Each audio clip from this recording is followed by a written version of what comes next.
Iran के Isfahan में नंदाज आटमी centre के पास हमले की सैटेलाइट तस्वीरें भी सामने आ चुकी हैं। हमले में ईरानी S-300 एयर डिफेंस सिस्टम को नुकसान की खबर है। कई ईरानी S-300 को तबाह करने का दावा भी किया गया।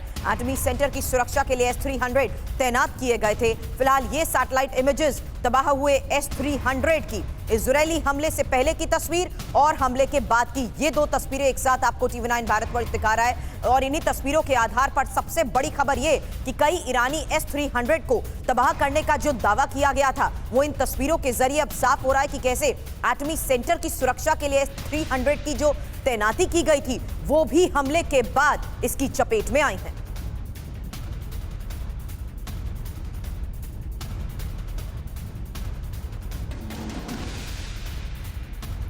जी हाँ, तो ईरान के नतांज एटमी सेंटर की सैटेलाइट तस्वीरें सामने आ गई हैं। देखिए 19 अप्रैल को रात को इजरायल ने ईरान के ऊपर हमला किया था और इजरायल के हमले के बाद S-300 डिफेंस सिस्टम तबाह हुए। हालांकि आपको बता दें नंताज एटमी सेंटर के करीब हमले से ईरान सख्ते में जरूर है और इंपॉर्टेंट यह है कि किस तरीके से इजरायली मिसाइल ने ईरानी रडार सिस्टम को चकमा भी दे दिया है। ये इन्फॉर्मेशन आपके सामने किस तरीके से हमले के दौरान बड़े इनपुट मिल रहे हैं, क्योंकि इसी एक्शन के बाद ईरान किसी और हमले से पहले अब 2 बार सोचेगा जरूर।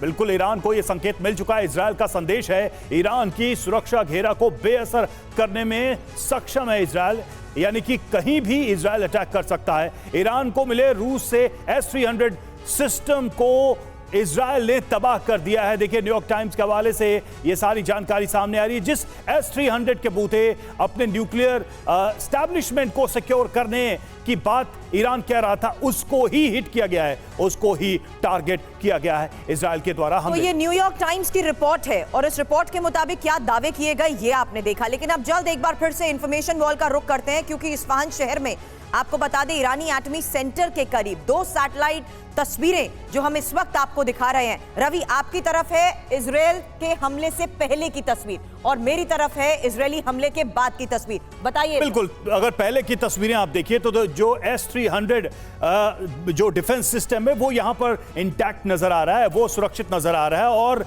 एक तरीके से इसी के भरोसे, इसी के आधार पर ईरान अपने न्यूक्लियर सेंटर की सुरक्षा को लेकर काफी निश्चिंत था। लेकिन हमले के बाद सुरभि तस्वीर बदल गई। बिल्कुल, और ये जो S-300 जिसका हम जिक्र कर रहे हैं, जाहिर सी बात है अपनी सुरक्षा के लिए रूस का ये बहुत बड़ा सहयोग था ईरान के पास और उसी की तैनाती जिस तरीके से इस लोकेशन पर की गई है। हम जब से ये हमला हुआ है चर्चा कर रहे हैं इस्फहान प्रांत की। इस्फहान प्रांत क्यों इतना इंपॉर्टेंट है? क्योंकि यहां पर न्यूक्लियर इंस्टॉलेशंस है और न्यूक्लियर इंस्टॉलेशंस की देखरेख में रूस से मिले S-300 की तैनाती यहां पर की गई। अब हमले के बाद की ये सैटेलाइट तस्वीरें आपके सामने हैं, जहां देखिए किस तरीके से ये पूरी तरीके से डैमेज नजर आ रहा है। हालांकि ये इंपॉर्टेंट भी है कि किस तरीके से अब जो बड़े दावे किए जा रहे थे कि ऑपरेशन को अंजाम दिया गया है, ऑपरेशन में क्या किसी तरीके का नुकसान हुआ, ये सबसे बड़ा सवाल था। हालांकि इसको रोल आउट कर दिया गया था, लेकिन अब आपको बता दें air marshal retired Rajesh Kumar रक्षा विशेषज्ञ के तौर पर इस वक्त हमें ज्वाइन कर चुके हैं। मेजर जनरल रिटायर्ड संजय सोई सर रक्षा विशेषज्ञ के तौर पर हमें ज्वाइन कर चुके हैं।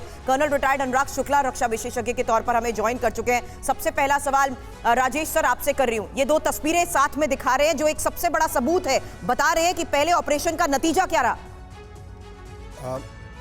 सुरभि, ये जो अटैक हुआ है इस्फहान पे, ये मेरे ख्याल से सिग्निफिकेंट है और सिग्नलिंग के तौर पर है कि हम आपके एयर डिफेंसेस को जो है न्यूट्रलाइज कर सकते हैं और यही मैसेज ईरान को देने की कोशिश की गई है। क्योंकि देखिए जब ईरान ने अटैक किया था तो उन्होंने कहा था हमारी तरफ से स्ट्राइक्स कंक्लूड हो गई हैं, अब इजराइल के ऊपर जो है उसका खामियाजा है। लेकिन इजराइल ने भी कहा कि हम रिस्पांस करेंगे और कई आपके प्रोग्राम पर भी हम लोग ये चर्चा कर रहे थे कि किस टाइप का रिस्पांस होगा। अब इस टाइप का रिस्पांस आ गया है कि उन्होंने सिर्फ एयर डिफेंस सिस्टम को अटैक किया है, उनके पास बहुत सारे और टारगेट थे। मेरे ख्याल में ये एक सिग्नल देने की कोशिश की गई है कि आप ये मत सोचें कि हम आपको अटैक नहीं कर सकते हैं, आप भी शांत हो जाइए और हम भी शांत हो जाएंगे, लेकिन हमारे पास ये क्षमता है। तो इसको देखते हुए और जो भी US की तरफ से जो प्रयास किए जा रहे हैं कि ये युद्ध ना फैले, थोड़ा सा शांति आए, थोड़ा सा जो टेम्परेचर है वो नीचे आए, मेरे ख्याल में उसकी तरफ ये सारे संकेत हैं।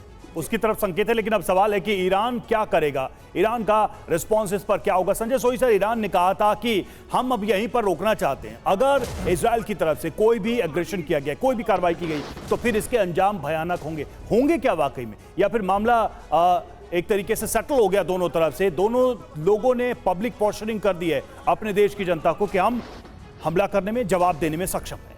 नहीं, बिल्कुल रवि, जो आप कह रहे हैं बिल्कुल सही बात है। मैं भी यही कहना चाह रहा था कि ज़्यादातर ये जो ऑपरेशन हुए, ज़्यादातर पब्लिक पोस्टरिंग ज़्यादा थी। ईरान के द्वारा ज़्यादा खतरनाक ऑपरेशन किए गए, उनकी तरफ कोशिश की, क्योंकि उनके 2 कमांडर्स मारे गए थे, काफ़ी मिलिट्री क्वाड के लीडर्स मारे गए थे।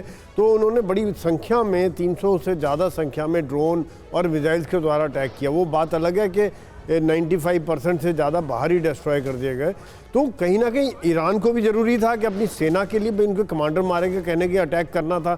जनता भी जब देख रही, अभी तक शैडो बॉक्सिंग चल रही थी कि हमास, हिजबुल्लाह और हुती के द्वारा लड़ाई लड़ रही थी, तो ईरान के पास 2 ऑप्शन थे, या तो इन्हीं का हमले बढ़ाता या खुद हमले करता। तो जनता को तो वहाँ दिखा कि मिसाइल हमारे यहाँ से उड़ी, हमला हो रहा है इसराइल के ऊपर, इसराइल को मार दिया हमने, ये कर दिया, तो मोरल अप हुआ। इसराइल ने भी कुछ करना था, नेतन्याहू की जो अभी सिचुएशन है, तो उसने एक टोकन सा कर दिया यहाँ पर भी और दिखा दिया। मैं ये मानता हूँ कि अगर हम एयर डिफेंस सिस्टम, जैसे आप बता रहे थे कि S-300 को डिस्ट्रॉय किया गया है, जो क्लेम कर रहा है इसराइल, और ईरान इसके बारे में कोई खबर नहीं छाप रहा है, क्योंकि वो शायद दोनों ही देश नहीं चाहते हैं कि आगे बढ़े युद्ध।